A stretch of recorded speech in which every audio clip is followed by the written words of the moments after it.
Hello and welcome to another episode of Bob Johnson's Computer Stuff Inc. We are the Toughbook experts, and my name is Sally and I'm your host today, and I will be showing you how to remove a hard drive from your CF-30 Toughbook. So first, what you need to do is you need to make sure that all the peripherals have been removed from your Toughbook. So for starters, we're going to remove the battery. Just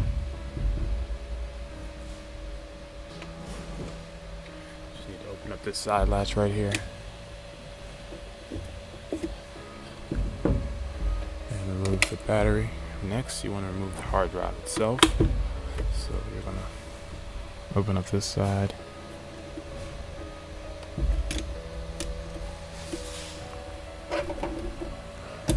There you have it. There's the hard drive. Okay, now that the hard drive is removed, what you need to do is that you need to remove it from the Caddy itself. So what we're going to do is we're going to take off this screw right here for starters.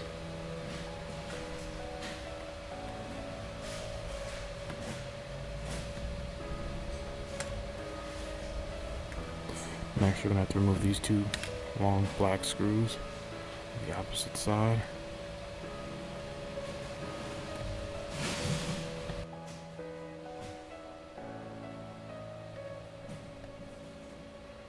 Once these are removed, you can now remove the lid from the Caddy. Secondly, you're going to have to take off this black bracket right here.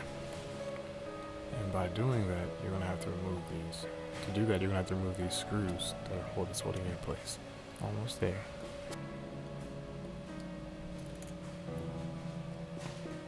Now that all the screws have been removed, all the necessary screws, what you have to do is that you have to lift the heating sheets out of the hard drive Caddy. You can do that by grabbing this aluminum tab right here. And now you want to open the envelope itself where the hard drive is. Make sure you don't tear this ribbon cable right here, as it is very delicate. And it's wrapped up in this paper or this foil held together by a piece of tape. You want to unwrap that, disconnect the cords. That is how you remove your hard drive from your hard drive Caddy in your Panasonic Toughbook CF-30. Thanks for watching today. For more repair videos, click the link below. And remember, if you have a screwdriver, you can fix a computer.